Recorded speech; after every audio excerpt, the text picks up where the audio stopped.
کہ آج ایک نماز کا تذکرہ ہے، اور وہ نماز بیان کرنے سے پہلے میں آپ سے سوال کرنا چاہوں گا. کوئی ایسی نماز تلاش کرتے ہیں میں اور آپ مل کر کہ جس نماز کے پڑھنے کی برکت سے خدا موت کو آسان کر دیتا ہو، خدا توبہ قبول کر لیتا ہو، خدا کی بارگاہ میں عمل مقبول ہو جاتے ہوں، خدا مجھے مغفرت کے تحفے عطا کر دیتا ہو.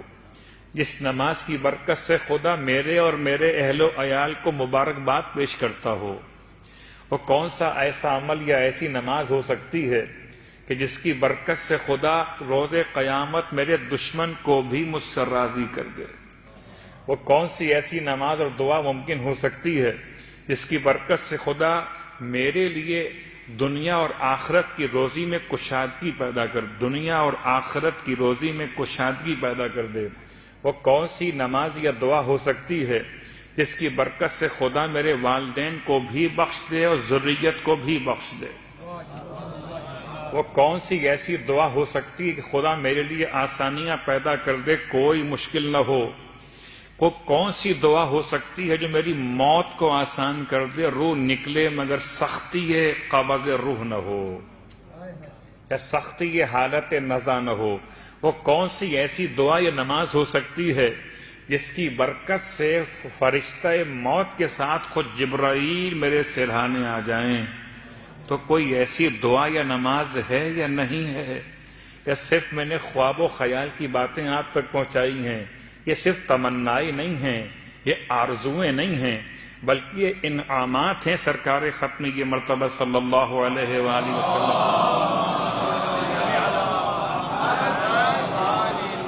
میں نے طریقہ بدل دیا، ثواب پہلے بیان کیا ہے اور نماز کو بعد میں بیان کر رہا ہوں کہ بڑا فرق پڑ جاتا ہے. جیسے مارکیٹنگ ہوتی ہے، دوا بعد میں دکھاتے ہیں، دوا کے فائدے پہلے بتاتے ہیں. لوگ مجھ سے پوچھتے ہیں مولانا اس کے پڑھنے کا ثواب کیا؟ ثواب پہلے سن لیجئے، نماز بعد میں سنیے. اب آپ کے ذہن متوجہ ہو گئے. قسم بخدا اگر اتنی 10 چیزوں کے لیے، 10 باتوں کے لیے جو بیان کی گئی ابھی تک، ان باتوں کے لیے میں آپ سے کہوں کہ آپ نے ایک پورا قرآن پڑھنا ہوگا، آپ تیار ہو جائیں گے. مولانا بتائیے پڑھنا کیسے؟ الٹا پڑھنا کہ سیدھا پڑھنا؟ اب تو ایسے بھی اعمال آ گئے ہیں، وہ میں کیا باتیں بیان کروں. یہ عملیات کی کچھ بحث ہوتی ہیں کہ انسان کو کیسے پڑھنا ہے، مبین سے شروع کرنا ہے، مبین پہ ختم کرنا ہے الی آخر. تو اگر میں آپ سے کہوں کہ ان 10 باتوں کے لیے آپ کو 10 درہم خرچ کرنے پڑیں گے، تو آپ کہیں مولانا بسم اللہ 10 تو بہت کم ہے، ہم 20 بھی خرچ کر دیں گے. تو وہ کون سی نماز ہے جس میں درہم خرچ نہیں ہوں گے؟ البتہ ولایت شرط ہے. اللہ کے رسول اپنے حجرہ مطہرہ سے باہر تشریف فرما ہوئے ہیں، اور آپ نے اپنے اصحاب کے درمیان ایک اناؤنسمنٹ کیا ہے کہ آپ میں سے کوئی ہے جو اپنے لیے رب سے توبہ کی درخواست کرنا چاہتا ہو.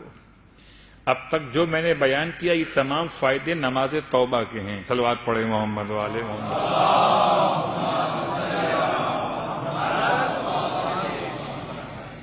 بہت ڈیپ میں جانے کے لیے تو پھر الگ الگ بحث کرنی پڑتی ہے. نماز تو یہ کیا ہے؟ معافی. نماز استغفار الگ نماز ہے، وہ کیا ہے؟ یہ نماز توبہ ہے. توبہ اور ہے، استغفار اور ہے، اور ہے. البتہ اردو زبان کی کوتاہی الفاظ کا مسئلہ ہے، اس کے دامن میں الفاظ نہیں ہیں، اس لیے اردو زبان میں تینوں کو کہتے ہیں کہ توبہ کی نماز. استغفار بھی توبہ، توبہ بھی توبہ، اور بھی توبہ.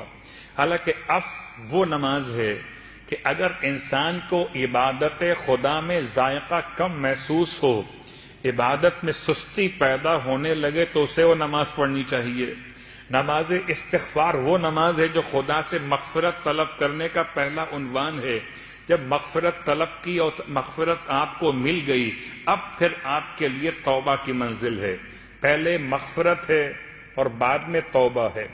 مغفرت دور سے بھی ہو سکتی ہے، توبہ مگر خدا سے قریب آ کر ہی ملتی ہے. اسی لیے آپ ترتیب دیکھتے ہیں، استغفر اللہ ربی من کل ذنب واتوب الیہ. اتوب الیہ بعد میں ہے، استغفر اللہ ربی پہلے ہے، استغفار پہلے ہے، توبہ بعد میں ہے.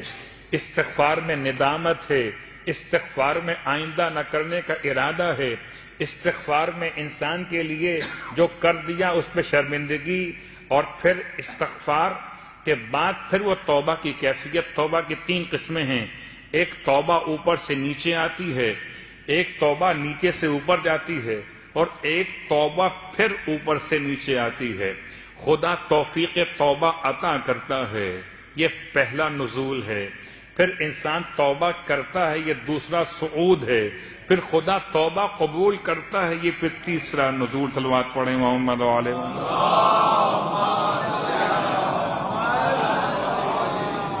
تو توبہ یک طرفہ مسئلہ نہیں ہے، ہو سکتا ہے استغفار یک طرفہ مسئلہ ہو، استغفر اللہ ربی واتوب الیہ، لیکن یہ غیر معصومین کی بات ہو رہی ہے، معصومین کی بارگاہ مقدس کی بات نہیں ہو رہی۔ معصومین کا استغفار کرنا کس معنی میں وہ الگ موضوع ہے، میں اپنی اور آپ کی بات کر رہا۔ استغفار کے بعد توبہ، نماز توبہ۔ اللہ کے رسول فرماتے ہیں تم میں سے کون ہے جو خدا سے توبہ کرنا چاہتا ہو؟ تو بھلا کون سا ایسا شخص ہے جو کہے گا میں خدا سے توبہ نہیں کرنا چاہتا؟ نماز توبہ اللہ کے رسول نے بیان کی غسل توبہ کے ساتھ، گرچہ الفاظ روایت میں غسل لکھا ہوا ہے لیکن بات سمجھ میں جو قرائن سے آتی ہے توبہ۔ ویسے بھی جب بھی کبھی آپ غسل جمعہ کیجئے، غسل عیدین کیجئے، غسل شب ہائے قدر کیجئے، یا دیگر اغسال یعنی کہ غسل جو مستحب یا واجب ہوتے ہیں ان کو انجام دیجئے۔ طریقہ آپ کو معلوم ہے، سر اور گردن کا دھونا، بدن کے دائیں حصے کا 1 مرتبہ اور بائیں حصے کا 1 مرتبہ دھونا، یہ مکمل دھونا یہ کہلاتا ہے غسل ترتیبی۔ آپ اس طرح جب غسل کو مکمل کرتے ہیں تو پھر نیت کبھی کرتے ہیں جمعے کی، کبھی عیدین کی، کبھی اور مناسبتوں کے اعتبار سے واجب ہو یا غیر واجب، اس میں نیت ایڈ کر لیجئے ہمیشہ کے لیے۔ جب بھی کوئی غسل کریں، غسل مستحب ہو یا غسل واجب ہو، اس میں نیت ایڈ کر لیجئے اپنے اس آج کی مجلس کے بعد سے، اگر نہیں کی اب تک، کہ میں غسل توبہ، غسل جمعہ، غسل توبہ، غسل جنابت، غسل توبہ، غسل شب قدر، غسل توبہ، غسل منت و نظر، غسل توبہ، غسل احرام مثلا الاخر قربتاً الی اللہ۔ اپنے ہر غسل کے ساتھ ایک نیت کو ایڈ کر لیجئے۔ فقہی اعتبار سے کوئی اس میں مسئلہ نہیں ہے، آپ ایسا کرنے پر قادر ہیں، یعنی شرعاً آپ کو اس کی اجازت ہے کہ آپ واجب یا مستحب غسل کے ساتھ ایک نیت کو اور ایڈ کر سکتے ہیں۔ تو سرکار ختم یہ مرتبہ صلی اللہ علیہ وآلہ وسلم